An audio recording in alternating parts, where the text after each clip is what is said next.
disgyn ar fryniau Sion, arwydd o fendith. Dyna lle mae'r arglwydd wedi gorchymyn i'r fendith fod, bywyd am byth. Gawch chi gael gair o heddiw wedyn i ganol hi yn hefyd gyntaf. A'r drwy diolch i ti am fod gan i at y gilydd y bore yma. Ond yn nifer y mesur bod efo ni, ond yn diolch i ti am bod ni yma. Ac yn diolch i ti bod ti wedi addo y byddi di yn y canol lle bynnag mae 2013 wedi dod yn hyd i dafolu di. Den ni yma i dafolu di bore yma. Ac felly den ni gofyn i ti wneud i'n helpu ni glosio ata ti. A ni di roi Christi agored i ni glywed be mae'r ysbryd yn ei ddweud wrth yr eglwysi ar hyn o bryd. Ni'n cyflwyno yr oedfa i ti yn enw Iesu Grist. Sori, Petra, cofidiadau. Ti eisiau dod ymlaen?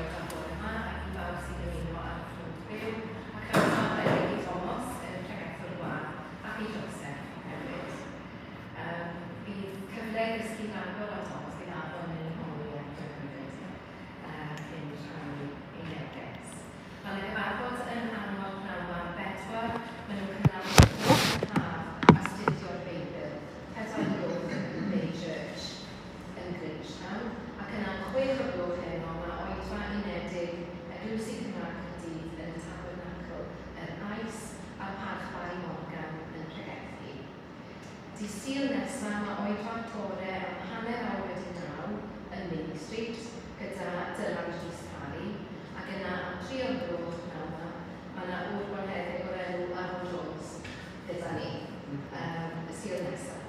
A cofiwch mae yna rhifyn newydd o llusern ar gael heddi yn y cefn felly mynwch. Diolch i ti. Dwi'n meddwl bod neb wedi'n alw i'n wrthon heddi. Well na ddech chi'n fwy.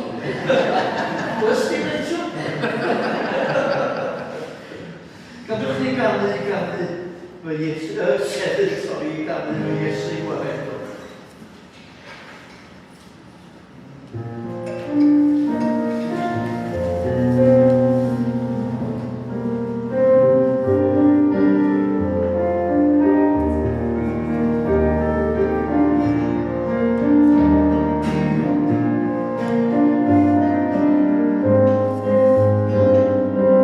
Yes,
dim yn debyg i'r trysor sydd yn ti. Gyda'n llaw ddylen ni long gyfarch Malcolm. Faint ydych chi'n dweud ydych chi'n priogi Malcolm? 66 o flynyddoedd.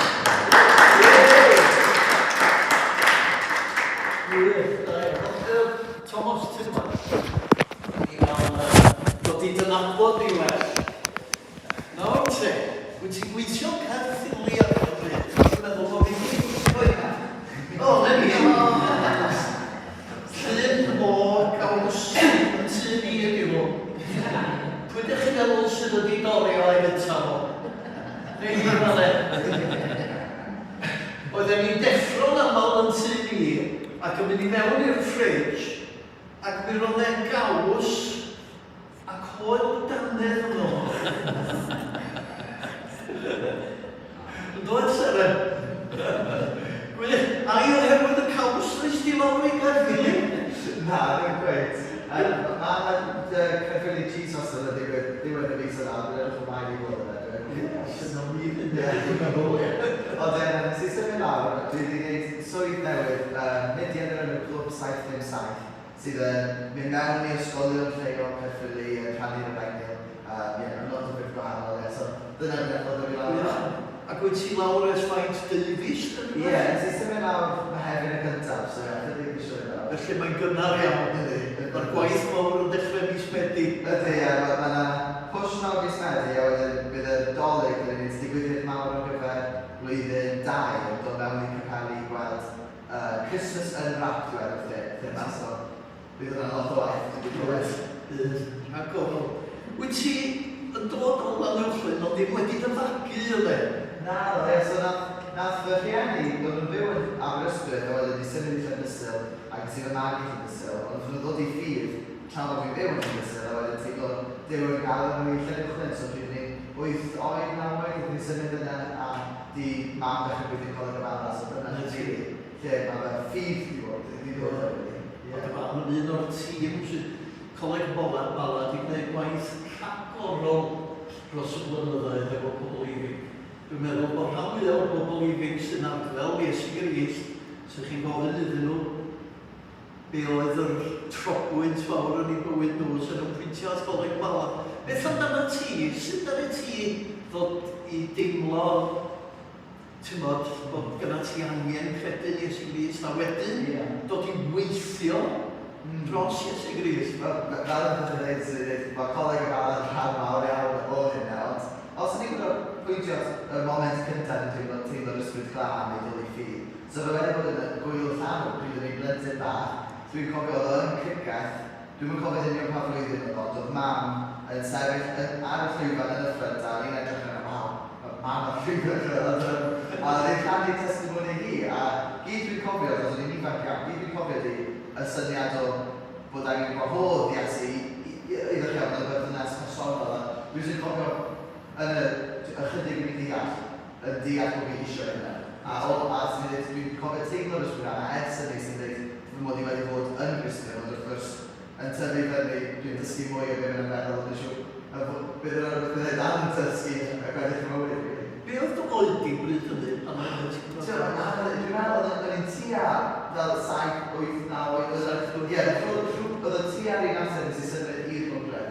Oedd y blwyddyn cyn hynny, so 7.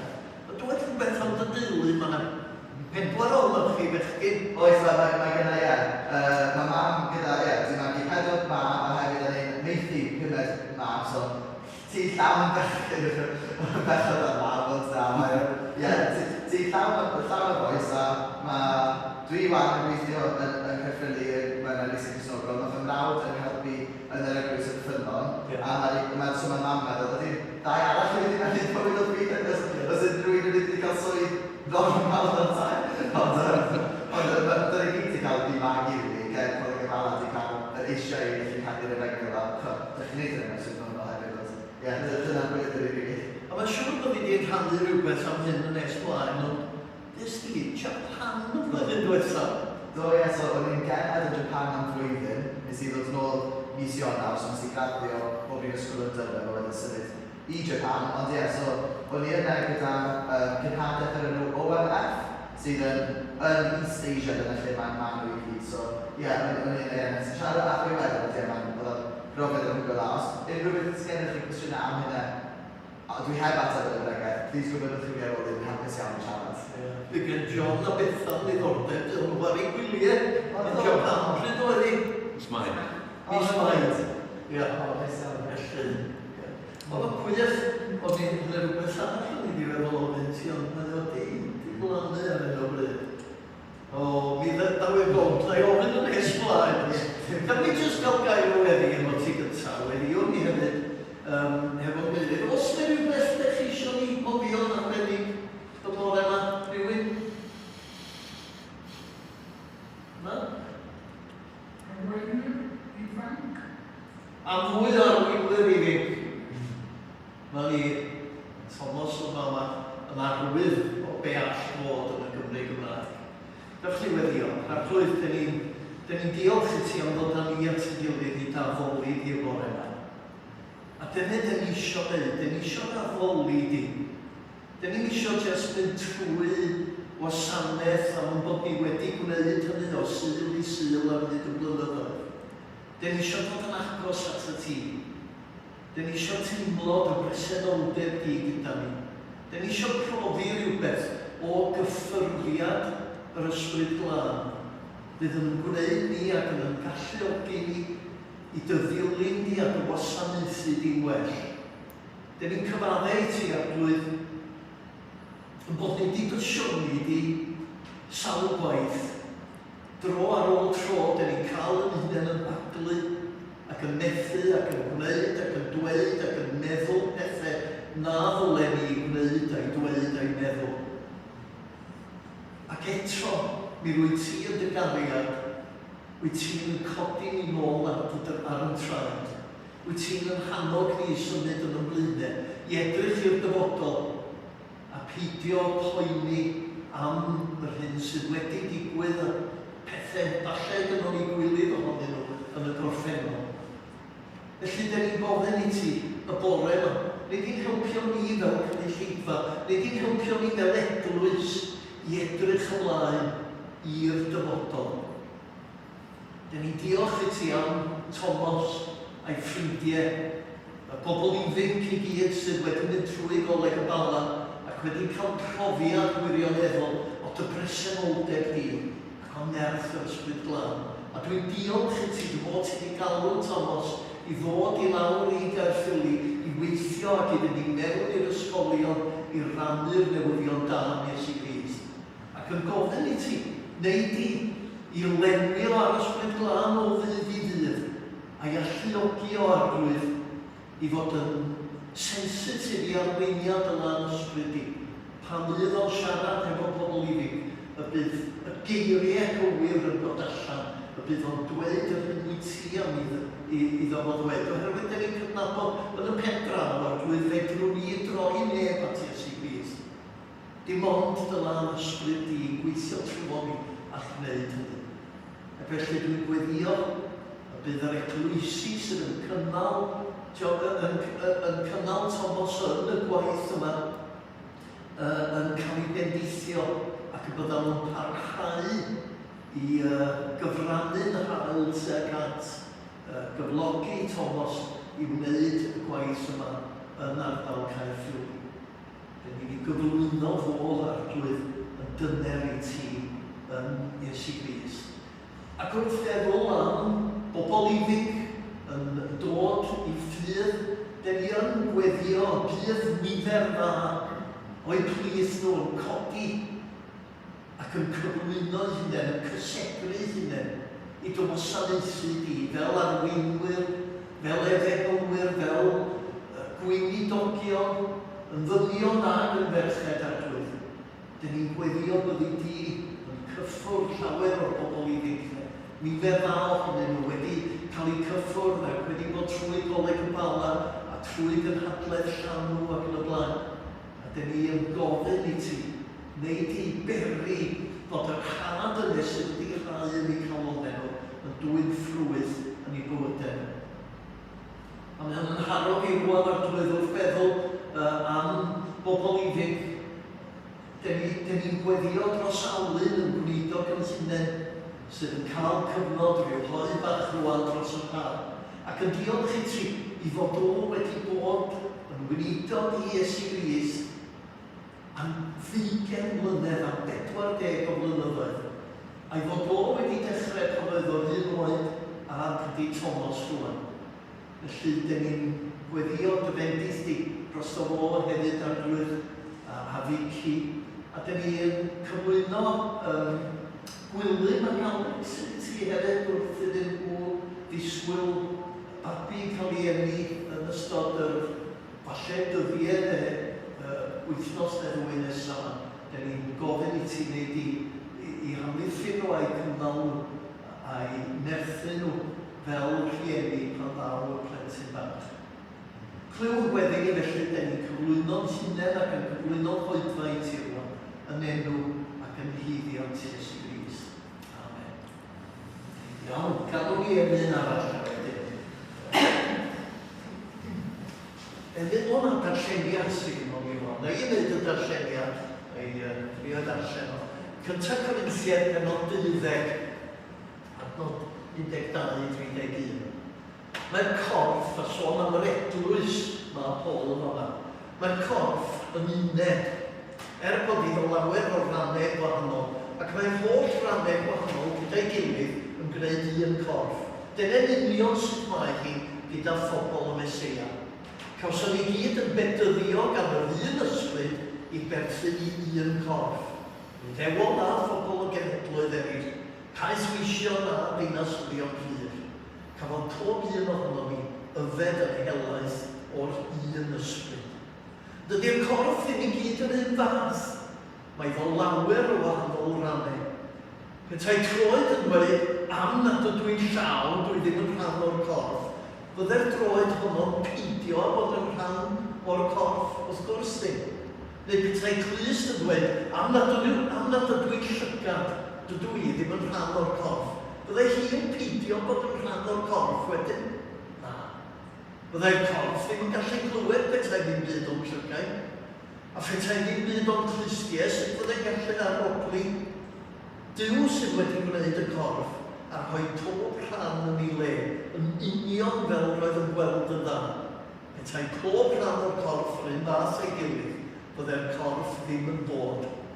Mae angen llawer o wahanol rannau i wneud un corff. Dydy'r llygad ddim yn gallu dweud wrth y llaw, does am mai ddim dangen hi, a dydy'r pen ddim yn gallu dweud wrth y troed, does am mai ddim eich angen chi.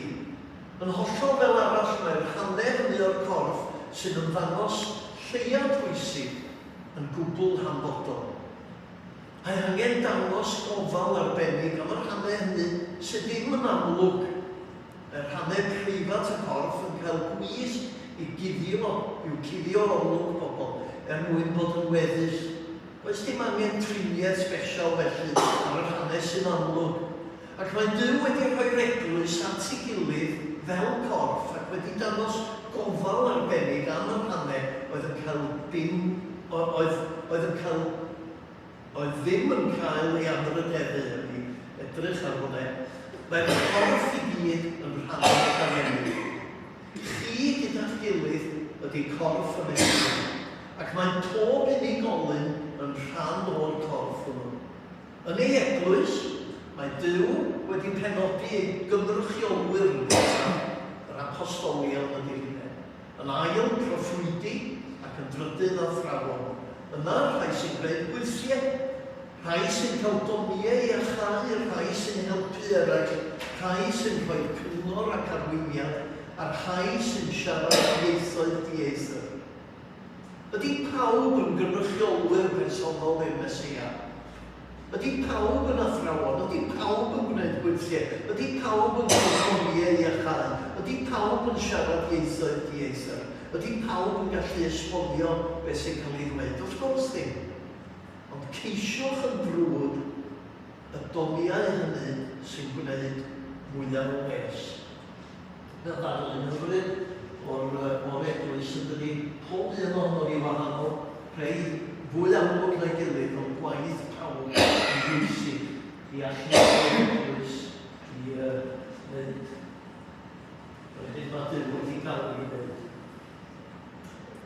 Da ni'n mynd i gannu mor fawr y bwlch unwaith rhymol.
Bore da pam.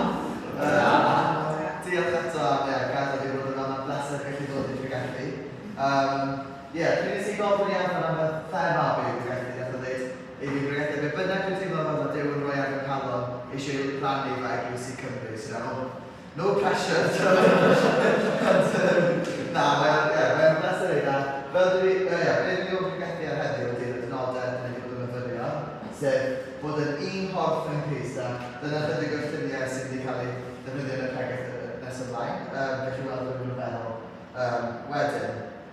Ond i ddechrau, ni'n meddwl, erbyn i ni ddechrau nhw'n barod, so yna myfyrio eto ar yr adnodau, ond na i jyst eisiau ffocysu ar y 8 adnod yma, so na i ddechrau.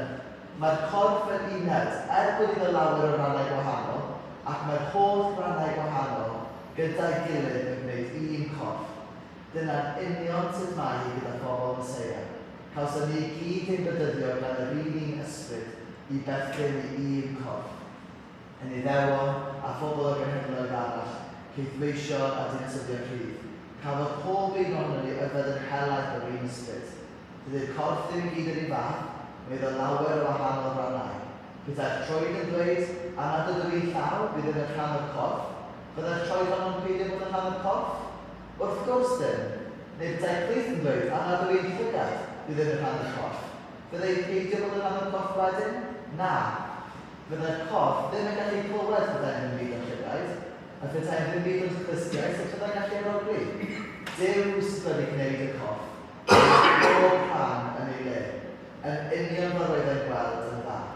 Byddai bob rhan o'r corff yn ei fath ei gilydd, byddai'r corff ddim yn bod. Mae angen lawer o wahanol rannau i wneud un corff. Felly, un thema mae Paul eisiau rhannu o'r adnodau yma ydy y gair Cymraeg mawr yma, gostyngeidrwydd. Os dwi wedi bod yn ymarfer trio wneud o, mae'n humility sydd yn tipyn haws os ydych chi'n clywed y gair, gostyngeidrwydd. So, mae Paul wedi sgwennu'r llyfr yma i'r capel yn Corinth. A mae wedi sgwennu yr un math o llyfr i'r capel yn Rhufain hefyd. A edrych ar be mae'n sôn am, cyn yr adnodau yma, mae'n sôn am doniau ysbrydol. So ni'n gweld i nes ymlaen yn yr adnodau wedyn, mae doniau gwahanol o'i chai, a gallu siarad ieithoedd gwahanol. A be mae Paul eisiau gwneud yn glir i'r pobl yn Corinth, a i'r pobl yn Rhufain, ydy nad oes unrhyw rhan, nad oes unrhyw dawn ysbrydol neu dawn fel arall, yn well na'i gilydd. Hynny ydy, nid yw unrhyw aelod o'r capel yn bwysicach, yn well, yn fwy o Cristion na'r llall. Mae eisiau dangos bod gostyngeidrwydd yn rhan hanfodol o'r eglwys. A gostyngeidrwydd yn rhywbeth dwi wedi gorfod dysgu hefyd. Dyma llun o fi yn Japan yn gwneud clwb plant yn ein arwain, a dwi wedi gwneud clwbio plant ffrwythioedd yng Nghymru, achos mae Coleg Bala yn lle gyda gwaith plant a ieuenctid, a beth sydd wedi bod yn ieuenctid yn gwneud y gwaith plant. Dwi wedi cael, rwy'n teimlo fel gwneud lot o brofiad, ond yn mynd i Japan, lle o'n i ond yn gallu siarad ychydig bach iawn o Japaneeg, oedd ceisio arwain gwaith plant yn sydyn iawn, yn swydd anodd iawn, oedd o'n i ddim yn gallu sôn o sut i chwarae'r gemau, a o'n i ddim yn adnabod y gemau mae plant Japaneeg yn chwarae, achos o'n nhw'n chwarae tag, oedd yna rheolau gwahanol oedd ddim yn deall. So, nes i gorfod dysgu cael gostyngeidrwydd, a yn yr un beth gyda siarad y iaith, oedd y plant hun yn gallu dysgu'n efengyl yn well i'r plant iau, ac o'n i'n gwneud dwi'n teimlo fatha, so o'n i'n gofod dibynnu ar pobl yn cyfieithu. Ond be nath i'n dangos i fi oedd chiod, dim bwys pa sgiliau o'n i'n meddwl da ni hefo, da ni angen ein gilydd fel corff Crist. A mae gostyngeidrwydd yn rhywbeth hanfodol.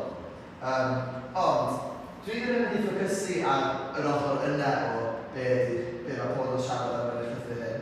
Yn lle, dwi eisiau ffocysu ar bod yn un corff. A ar gyfer hynny, mae yna 3 adnod penodol sydd yn esbonio beth dwi wedi siarad am, so na i ddarllen nhw eto nhw. Y fwyaf dyn ni darllen, y fwyaf i fewn yn dyn ni mae'r Beibl dwi'n ffidio. So, beth dwi'n dweud? Cawson ni gyd ein bydyddio gan yr un ysbryd i berthyn i un corff.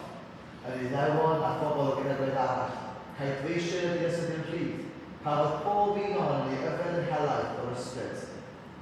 Wedyn mae'n dweud mae angen llawer o wahanol rannau i wneud un corff. A wedyn nes ymlaen, mae'r adnod, dwi'n sy'n mwyn yn dod.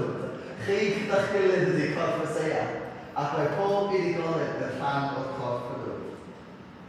Felly, os da ni'n mynd nôl i Corinth, oedd o'n siarad am pobl gyda doniau gwahanol, ond hefyd oedd yn sôn, a da ni'n gweld yn adnod 13 fanna, mae o'n sôn am yr adnod yma i capel oedd gyda pobl o lot o diwylliannau gwahanol.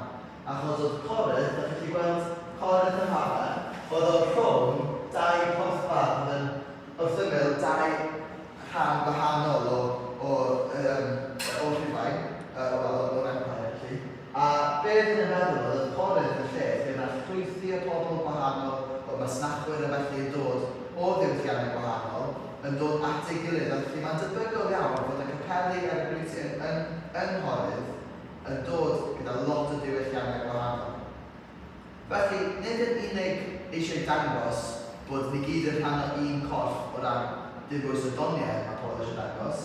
Mae'n hefyd eisiau dangos, da ni gyd yn rhan o'r un corff, dim bwys pwy ydych chi o pa ddiwylliant ydych chi'n dod, o pa teulu ydych chi'n dod, fa pwy ydych chi fel unigolyn, oedd eisiau dangos da ni gyd angen dod at ein gilydd fel un yn Nghist. Nawr, beth mae... dyna'r gorau os ydych chi'n gwybod. So, beth mae hynna'n ei feddwl? Wel, dwi eisiau edrych ar chydig rwan, a beth mae'n meddwl i efengylu o fewn diwylliannau. Achos, di hyn yn y meddwl, da ni gyd fel Cristnogion angen dod yn un diwylliant. Dwi ddim yn meddwl dros y Cristnogion dewis un iaith i siarad a un diwylliant sy'n yn well na'r lleill i gyd, chi'n gwybod.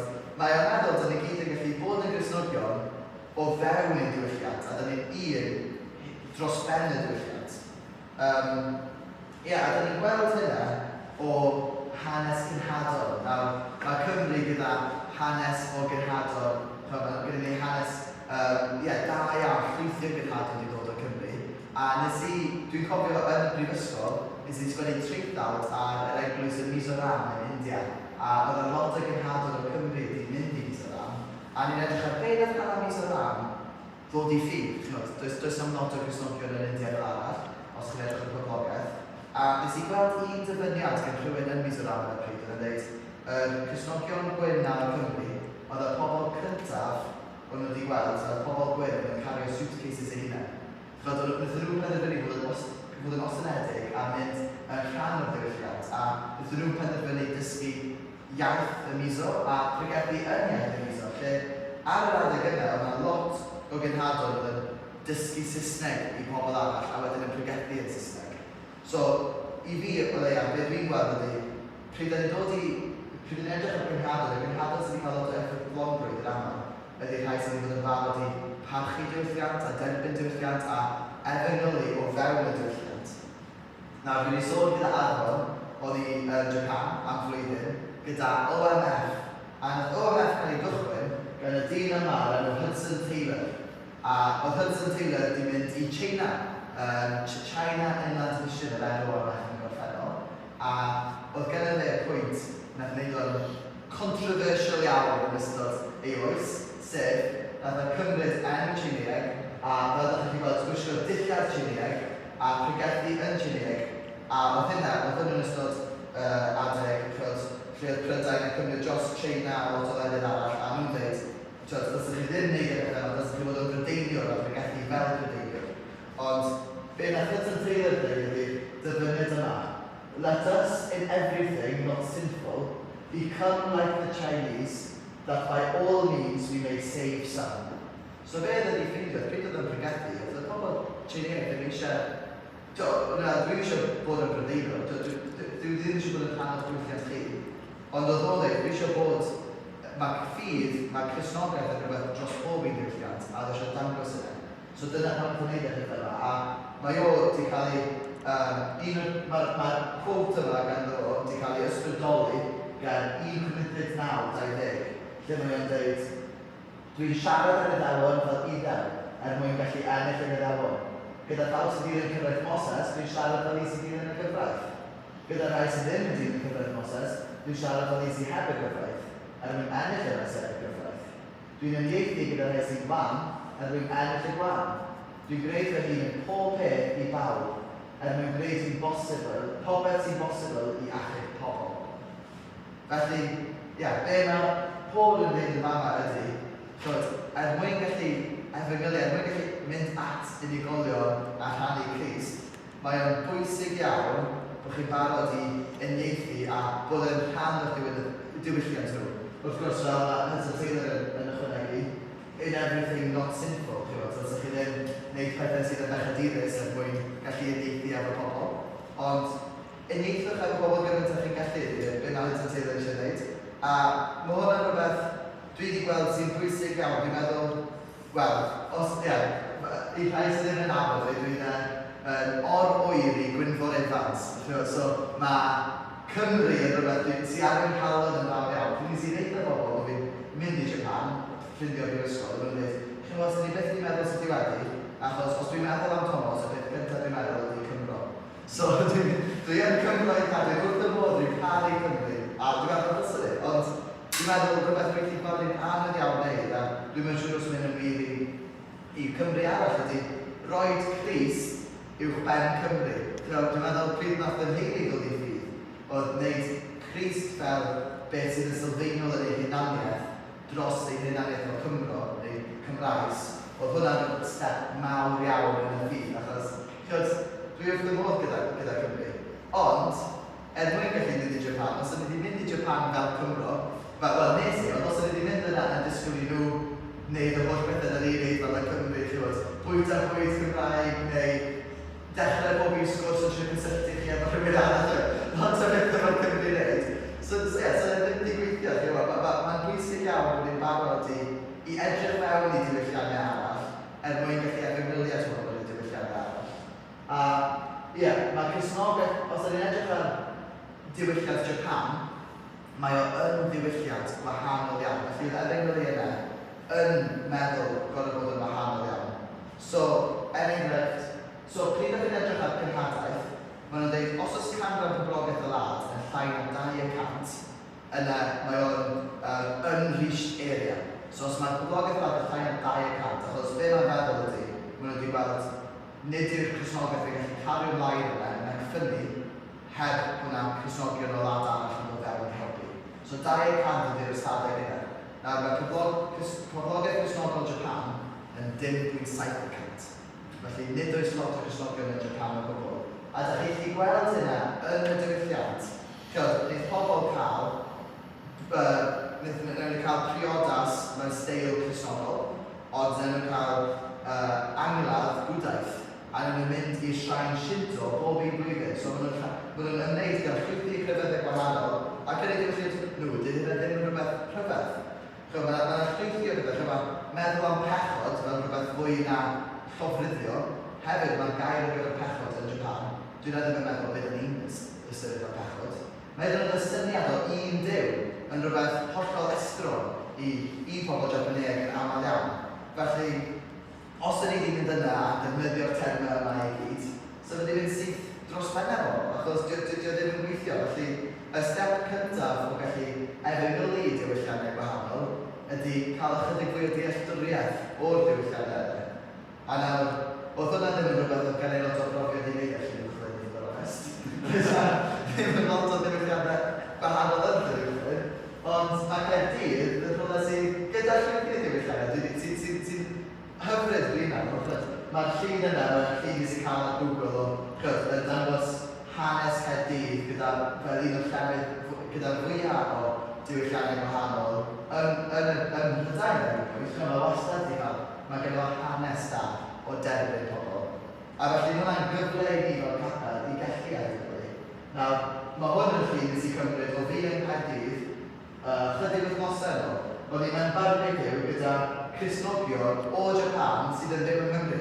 Nawr, o'n I wedi synnu bod yna Cristnogion o Japan yn byw yng Nghymru, achos does yna lot o Cristnogion o Japan fel ydi dweud, so y ffaith bod nhw'n Cymru rwan, o'n I wedi fel, what? Ond ie, so mae rhan fwyaf yn Japaneeg a hanner yn byw yng Nghymru yng Nghaerdydd, a felly nes I gallu mynd atyn nhw a gallu siarad gyda nhw. Ond mae'r llwybyr diwylliannau arall yn Caerdydd hefyd, sydd, falle heb clywed yn y fengyr. dwi ddim yn gwybod am ystadegau gwledydd arall, ond mae pobl Japaneg, mae hanner y pobl Japaneg sydd yn dod i ffydd tra'n dramor. Achos, pryd maen nhw'n dramor, maen nhw'n lot fwy agored achos maen nhw ddim yn styc yn diwylliant eu hunain ac yn gwneud pethau ffordd eu hunain, maen nhw'n agored i syniadau newydd. Dwi ddim yn rhoi y tasg yma i gyd arnoch chi heddiw, mae'n amhosib disgwyl i fi dysgu pob un diwylliant yn y byd ac yn gallu efengyliad pob un diwylliant yn y byd. Dwi ddim yn gofyn am hynny. Ond beth sy'n licio, cynghori chi wneud, beth sy'n licio encourageo chi wneud ydy, os ydych chi byth yn cael cyfle i siarad gyda rhywun o diwylliant arall, jyst cadw mewn cof bod diwylliannau wahanol, a falle bod nhw'n mynd i ddim cymryd bod nhw'n mynd i deall y holl termau Cristnogol Cymreig. Da ni gyd fel y Cymru gyda hanes y gwybod, achos mae Cymru wedi cael hanes Cristnogol am amser hir. A hefyd, mae'n rhywbeth hyfryd i wneud gallu dod i nabod diwylliant arall. Achos be dwi'n meddwl sy'n glir, yn ymwneud os ydym ni'n mynd nôl i edrych ar adnod yma, bod ni gyd yn rhan o un corff, mynd wir am Cristnogion yn y byd, ond hefyd mynd wir am diwylliannau yn y byd. Dwi'n meddwl mae pob un diwylliant yn gallu adlewyrchu Crist mewn ffordd gwahanol. Mae Cristnogion yn Japan yn adlewyrchu Crist mewn ffordd dwi ddim yn neud fel. Mae gen nhw cwrteisi ni, mae gen nhw work ethic da, sydd jyst yn rhan o'r diwylliant sy'n gennau ddim. Dwi'n meddwl, mae'n wych y ffordd mae pobl fel Cristnogion Cymraeg yn adlewyrchu Teyrnas Duw, ond mae'n jyst yn hyfryd meddwl bod Teyrnas Duw yn cael ei adlewyrchu mewn ffordd gwahanol o'r holl diwylliannau gwahanol, a da ni gyd at ein gilydd yn dod ac yn dangos Duw mewn ffordd fwy hefo'i gilydd at ein gallu gwneud ar wahanol. Dwi wedi siarad lot am diwylliannau gwahanol. Be dwi wedi siarad fan ydy, mae pobl yn wahanol, achos dwi'n gwneud y big stereotypes diwylliant, ond dwi'n gwneud ydy, da ni gyd fel unigolion yn wahanol hefyd. A nes i cael basgoffa tra bod fi yn Japan, cyn nes i cyfarfod fyny efo Ray. Dyma chi'r Ray yn y top yna'n cael ei bedyddio, nes i'r pleser yn mynd i wedydd. Oedd i fi bod yn dod i gyda Cristnogol am 10 cyn dod i ffydd. Dyna nes i fel arfer yn digwydd Japan, ac yn mynd tua 20 awr o leiaf fel arfer i rhywun dod i ffydd, achos fyna gymaint i ddysgu. Ond nes i mynd i cyfarfod Ray am coffi unwaith. So fy swydd yn Japan oedd cyfarfod fyny gyda dychwelwyr. So be ni'n neud oedd mynd pobl Japaneg yn ei ddod dramor, a felly wedi dod i ffydd, wedyn yn dod nôl i Japan, o'n i'n cyfarfod fyny efo nhw'n coffi neu digwyddiadau gyda nhw, helpu nhw cael, mae'n rhywbeth yn reverse culture shock.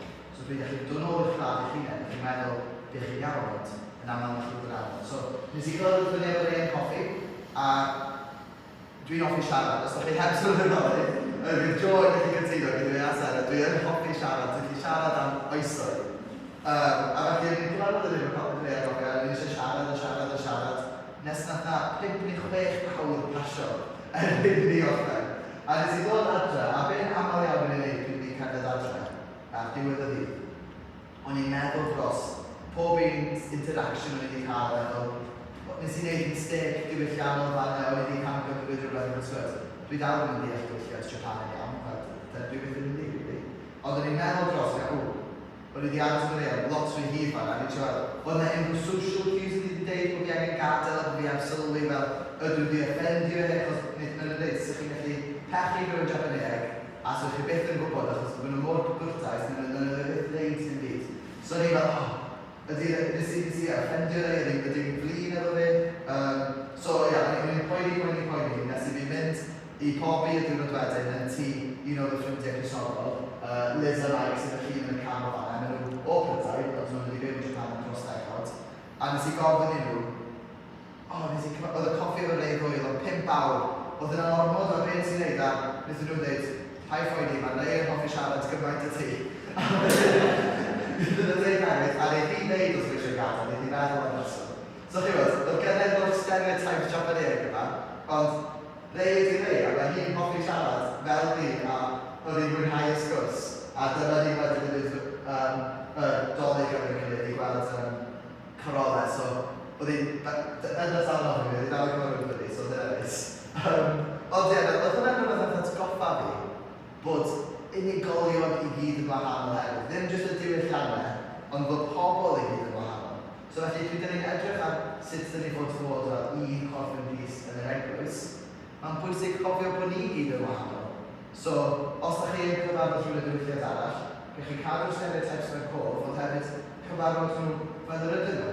A pryd ydych chi'n cyfarfod rhywun Cymraeg, falle ydych chi'n gwybod, maen nhw, so, maen nhw'n perthyn i so, ydych chi'n gallu dechrau peidio darlun o pwy ydyn nhw.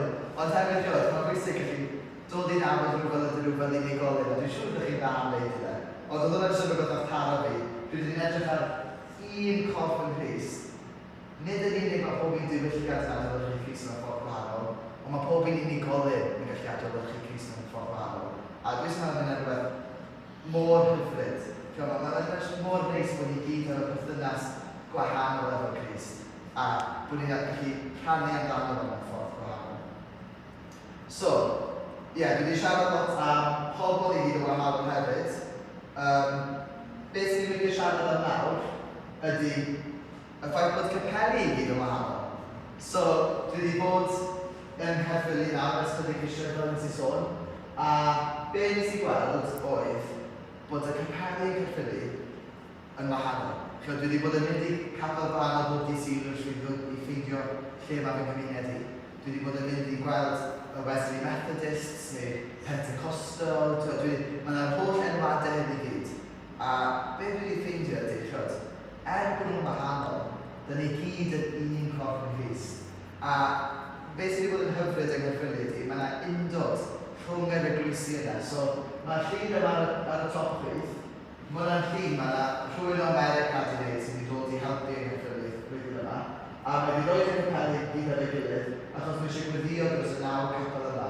Achos mae'r 9 capel yma sydd yn gyda diwinyddiaeth gwahanol, diwylliant gwahanol, yn dod at ei gilydd bob un blwyddyn yng Nghaerffili i wneud wythnos allgyrsiol gyda ar ci, a mae'n wneud digwyddiadau mawr, a maen nhw gyd yn gweithio gyda'i gilydd. A dwi jyst wedi cael y syni yn gweld capeli gwahanol yn siarad gyda'i gilydd, yn cael ei gilydd. Mae'r undod rhwng yr eglwysi yn Nghaerffili, dwi wedi cael y syni. Nes i gweld o Japan, ond dwi'n meddwl bod hwnna jyst yn digwydd achos bod nhw'n stryglo. Dwi'n aml pryd ni'n meddwl anodd ni'n agored. Ond ie, fel o'n i'n dweud, yng Nghaerffili, nes i cyfarfod fyny fel pennaeth un capel, a nath o dweud yn y gorffennol, os yna teulu dod ato yn newydd i'r capel, os yna gofyn, beth sydd wedi dod o'ch i'r capel, a os nhw'n dweud, dwi'n siarad eich bod fy ieuenctid. So fo'n dweud, dwi'n sori dweud, ond croeso chi ddod, ond sgen ni ddim lot o bethau ieuenctid dda, ond mae gateway sydd lawr y ffordd, mae gen nhw bethau ieuenctid dda, croeso chi fynd yna, chi'n. A maen nhw jyst yn helpu gilydd, neu dwi wedi cael clwb ieuenctid sy'n stryglo i rhedeg, so mae aelodau'r capeli arall wedi helpu rhedeg, grŵp ieuenctid yr eglwys yna. Dwi wedi gweld lot o bethau bach, lle maen nhw'n ffocysu ar efengylu Crist, a ddim efengylu dwi eisiau fwy o bobl yn y capeli. A mae hwnna'n siŵr o beth oedd yn haro i, achos dwi'n meddwl yn aml iawn, pryd dwi'n caru fy ngapel, dwi eisiau gweld fy ngapel i'n ffynnu. So, mae jyst gweld y mentality hyn o un corff yn Grist yn rhywbeth oedd yn haro i yn Nghaerffili. A mae'n anodd iawn, mae'n llun ar y gwylod fan, a dweud pa enwau sy'n hanner pa hanner corff. Mae hwnna'n fwy o joc na dim byd. Dwi'n meddwl bod hynna'n wir yn unrhyw ffordd. Dwi ddim yn meddwl bod un enwad y pan gwahanol o'r corff.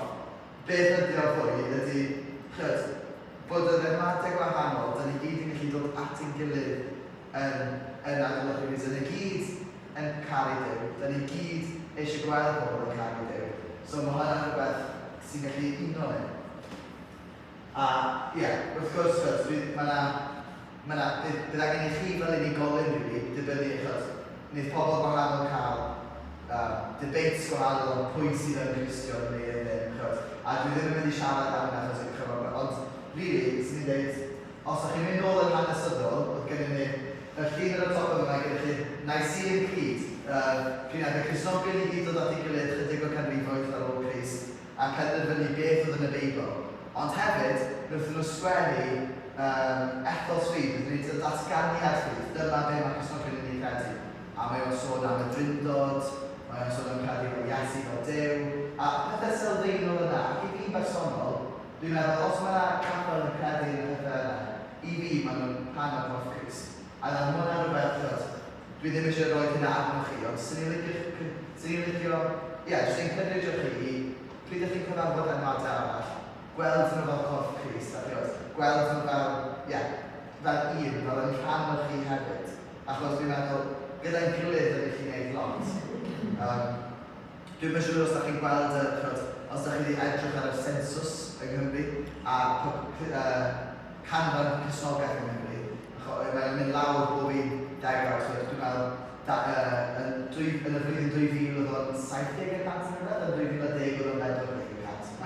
Mae'n mynd lawr yn gyflym, ond be dwi'n meddwl mae hwnna'n gyfle i ni, mae'n gyfle i ni fel Cristnogion ddod at ein gilydd a just helpu ein gilydd i cefnogi ein gilydd, dyn ni ddim mewn oes lle dyn ni'n gallu bod yn unigol ac yn rhanedig, so really, pryd o'n i'n meddwl ar beth ni eisiau rhannu, it's not just i helpu ni meddwl am un corff yn Crist.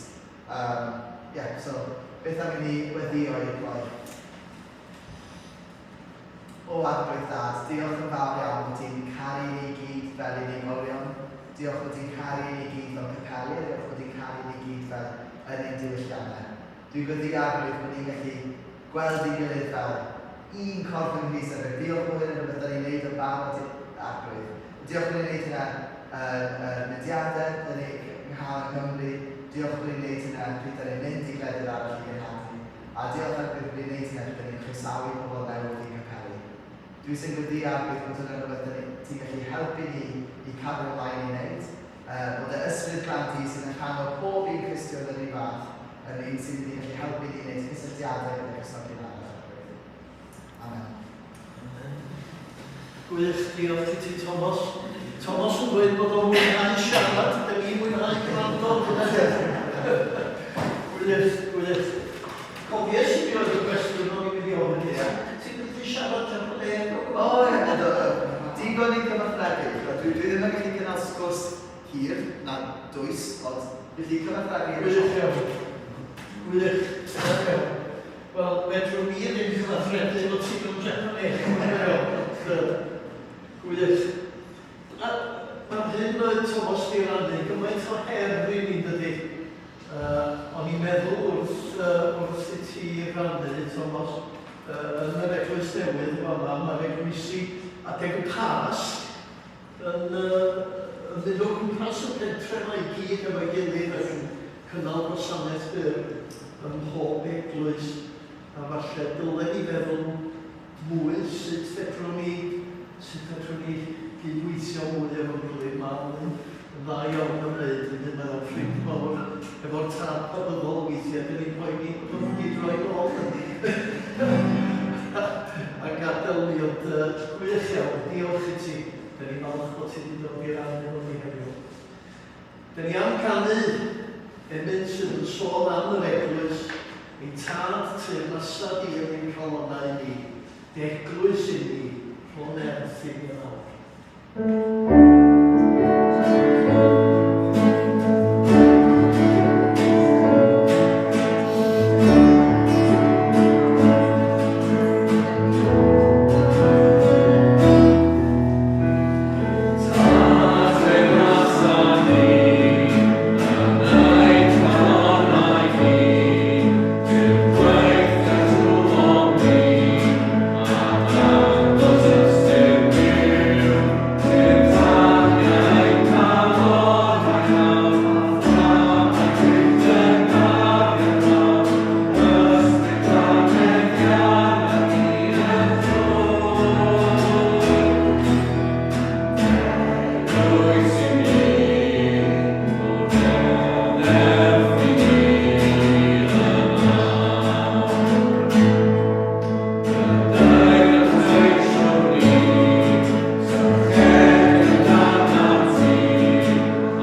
cyfrannu'r gras o'n gilydd.